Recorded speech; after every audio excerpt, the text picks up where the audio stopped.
Alright, so what these charts show is that in the US, there have been laws passed that uh, are giving other people an advantage over us, and they must be changed, or either everyone will die in the US or everyone will leave. Okay? And so, what these charts show, this is going to be a chart of San Francisco. This is percent whiteness with San Francisco. Crime is going to be increasing alongside this, right? Drastically.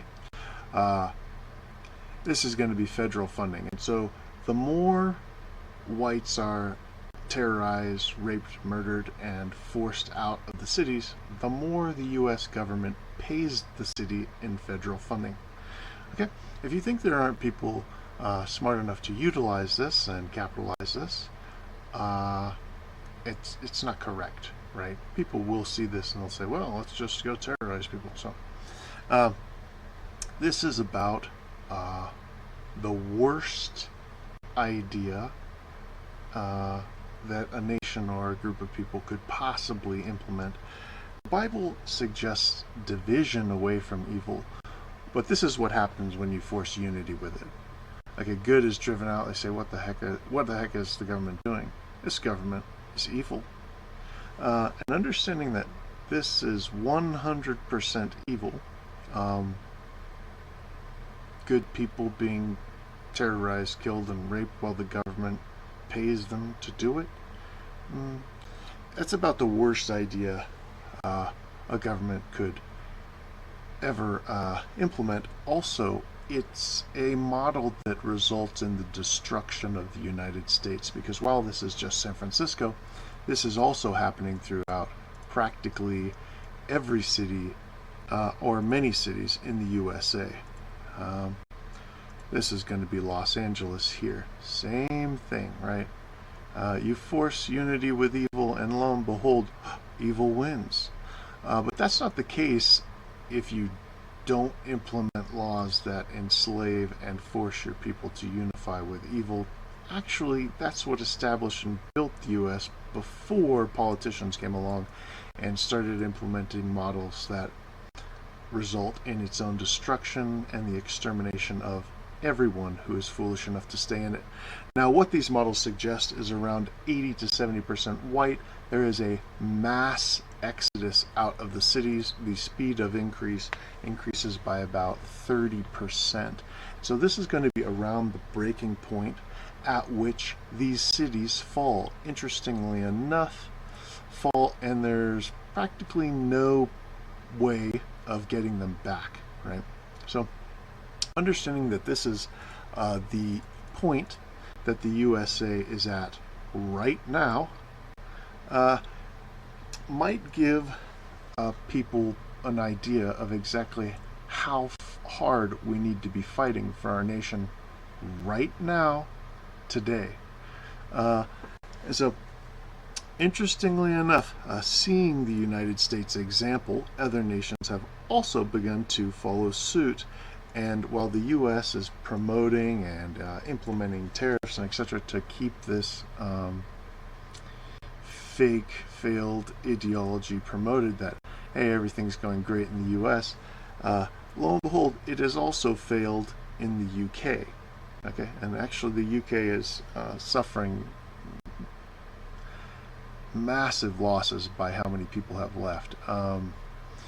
Now, where they're going, right, is potentially now the USA, as there's still portions of the USA. But what we're seeing in the USA is certain cities, mostly around the edges of the USA, people are fleeing from them. Lo and behold, they're getting more and more federal aid. But the tariff revenue will only work for a few more years, maybe probably 10 years tops.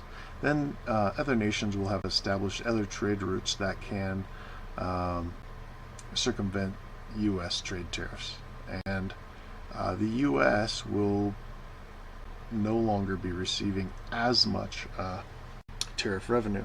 Okay, so right now what's happening is everyone is fleeing inward, specifically to around this region here.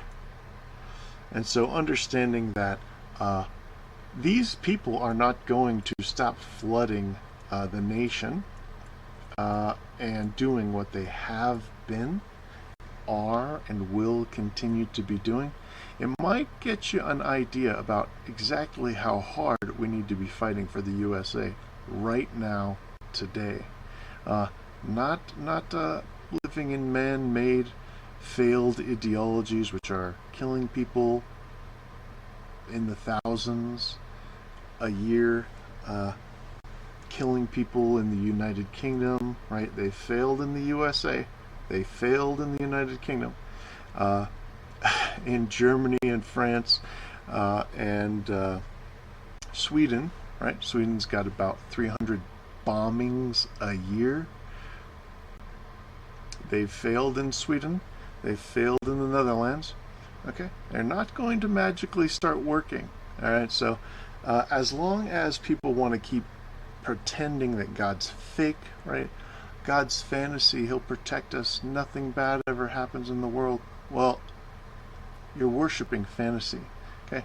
Jesus says, all who are not with me are against me. Okay? So when Jesus says, I am the way, the truth, right? He's not talking about a fantasy. He's talking about reality. He's talking about the foundation. Not the fantasy foundation, the actual foundation which will build and uphold a nation, a strong, powerful people.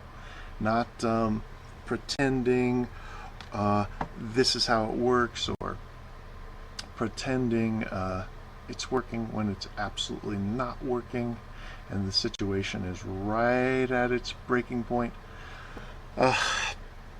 Understanding this is going to be important because it will boil down to what will cause a nation to thrive, focusing on the facts.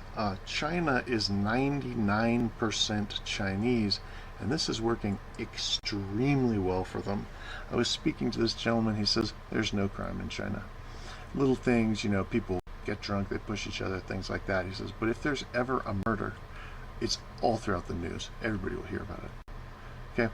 And so understanding that there are murders and chaos and rape and horrible things happening all day, every day, all throughout the U.S., you might guess that realism and facts is going to work a whole lot better than promoting fantasy ideologies, which are resulting in the death and destruction of Western culture.